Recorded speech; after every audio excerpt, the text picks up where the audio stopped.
dahil sa inyo rin. Kasi you're expecting from them na magbibigay sila ng ganito, magdi-deliver sila ng ganito. Wala kayong dapat i-expect sa congressman ninyo, kundi ang gumawa ng batas. I-represent kayo sa kongreso kung ano yung gusto ninyong batas na ipasa, yun ang gagawin nila. Huwag kayong mag-expect dun sa isang congressman na nagpagawa ng cover court, nagpagawa ng basketball court, nagpagawa ng tulay. Bakit?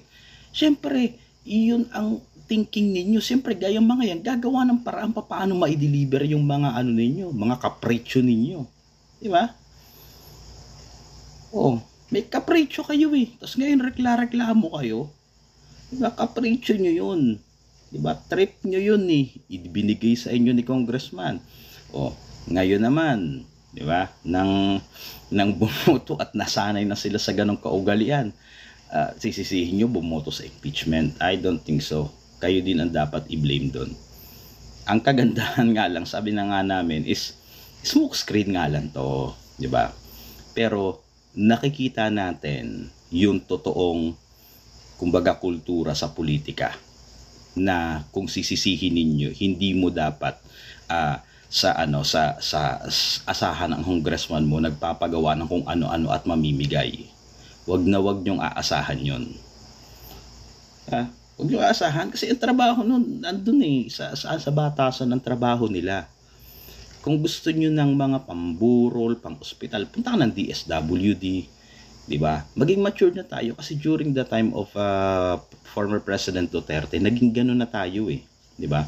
Naging tayo nakita na nga natin na ayaw na natin sa mga politikong epal, 'di ba? Natuto na tayo. Pero ngayon, ba't ibinalik natin? 'Di ba? Yung ugaling ganon. Oo, sabihin na natin na meron silang sila nagpauna niyan diyan sa kongreso, pero sometimes tinotolerate natin. 'Di ba? Tinotolerate natin.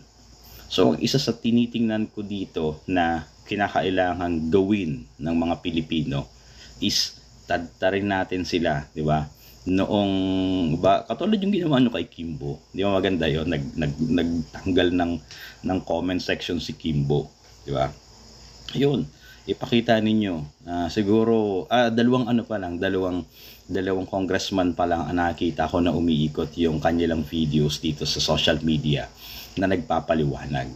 Di ba? Sabi nga ng ating Vice President is, kung hindi ka guilty at alam mong tama yung iyong pagpirma doon sa impeachment, bakit kailangan mo magpaliwanag sa mga constituents mo? You don't need, di ba? However, di ba, kumalat na si Mitch Cahayon sa Caloocan, saka si Suwan, yung first district ng congressman sa Cagayan de Oro. So, yung pattern na sinasabi ko na appeal to emotion lang yan, di ba? Yun ang ginawa talaga ng isang congressman sa Cagayan de Oro. Sabi nga niya is, kung wala akong pondo, anong ibibigay ko dun sa mga taong pumupunta at bumibisita dun sa aking opisina? 'Di ba? Mahal ang gamot, panggamot, 'di ba? Huwag niyo pong hanapin sa congressman niyo po 'yon. Hanapin niyo 'yun sa DSWD, 'di ba? Saka kung ang isang politiko gusto niya palang mamigay ng ganon at magkaroon ng mga project, hindi dapat siya pumasok sa legislative elected position. Pumunta siya doon sa executive elected position. Ano yun? Pagiging governor at mayor yun. Pero as part of the legislative body, you don't have any rights or hands na mag-disburse ng pera. Kayo lang ang hinihingaan ng pera. Pag hiningan ka ng pera, hindi ka pwedeng mangupit dun sa ipinigay mong pera. Kasi yun ang nangyayari. Bibigyan nila ng pera yung executive department. Pero, paano ba yan? Diba? Paano naman si Patty? Paano naman yung komisyon ko dyan? Ibinigay namin yung na yan sa department ninyo. Paano naman ako? So, doon nangyayari. So, kapag nakakita po kayo ng mga congressman na nagpapatayo ng kung ano-ano dyan sa mga distrito ninyo, yun ang corrupt na congressman, yung mga nag-insert, sapagkat yun ay nilabi na nila yun. Ang humanga kayo yung mga congressman na halos walang pinapagawa, or kung may pinagawa man sila, with the help of the executive department, just like the office of the governor or office of the mayor. That's it, diba? Pero yung sila mismo, may ano doon, may something doon, di ba? So kaya lang ko lang sinabi po yan is dahil ang iinit ng publiko ngayon against doon sa mga bumoto. So sabi ko nga, itama natin. So ang isa sa mga dapat din nating gawin, mga kababayan, is magkakwento-kwentuhan lang naman tayo dito. Kwento-kwentuhan lang. It's up to you kung susundin nyo o hindi. Mga ano-ano lang, trip-trip na.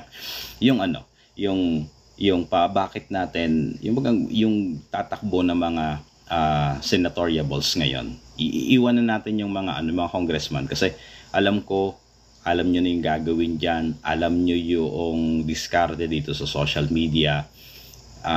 Mag-post lang kayo ng kanilang pakikipag-usap, and sana ma-stop natin yung ano nila, yung social media account, di ba? Yun lang, social media account, it's enough, di ba? Magsalita kayo doon kung bumoto yung inyong congressman. So doon naman tayo doon sa mga tatakbong senador. Kasi ngayon kapag sabi nga ang ginawa natin is straight vote PDP laban. Pero bakit, di ba? Kasi maraming mga question. Sinasabi ng iba na kaya yung mga mga senatoriables naman na yan is hindi naman loyal yan sa constitution or sa bansa or sa publiko. Loyal lang yan kay Duterte. Diba? Yun ang laging sinasabi. Like sila Bato, sila Bongo. Diba? Yun yung usual na argument nila against doon sa mga senatoriables ng PDP laban. So tandaan po natin, diba? Wala tayong two-party system dito sa Pilipinas. Unlike sa ibang bansa, ang isang magandang halimbawa ay ang USA, yung United States of America. Meron silang dalawang partido lamang doon. Ano yon? Yung Republican saka yung Democrat. Yung Republican, conservative. Yung Democrat, yan yung mga liberals na iniimbestigahan ngayon. Magandang pag-usapan yun about sa liberals. Kasi malaking issue nila ngayon diba? Sabi ng mga vlogger sa US, binabayaran daw ng mga Democrat at liberals ang buong mundo para maging bakla. May budget sila para maging bakla. Magkaroon ng transgender para it's a big issue right now, kaya galit sila kay Trump. So segue lang yan. Bakit yun yung pinatigil yung USAID dito sa Pilipinas? Yung USAID, alam niyo yun, na tumutulong sa mga foundation, nalaman nila na ginagastos ng US o ng Amerika para maging transgender yung isang bansa. Ayok na yan. Sa Guatemala, kumbaga sex change ginagastosan nila, di ba? Magsalita ng binary pronouns, pinagbawal nila. Sa Vietnam meron din sila, pati dito sa Pilipinas meron din. Yan, i-discuss natin sa mga susunod yan, diba? Binabayaran. Yeah. So bakit, balik tayo dun sa issue natin, bakit mali yung sinasabi ng mga